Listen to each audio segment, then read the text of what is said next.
Ayan, naglalakad ako sa pinaka dike niya, pinaka nagaharang. Nasa taas ako.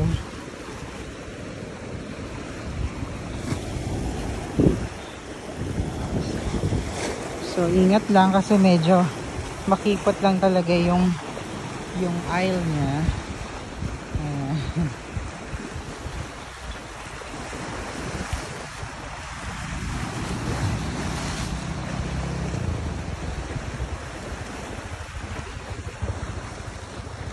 So ito yung pinaka main road. Napakalawak niya actually.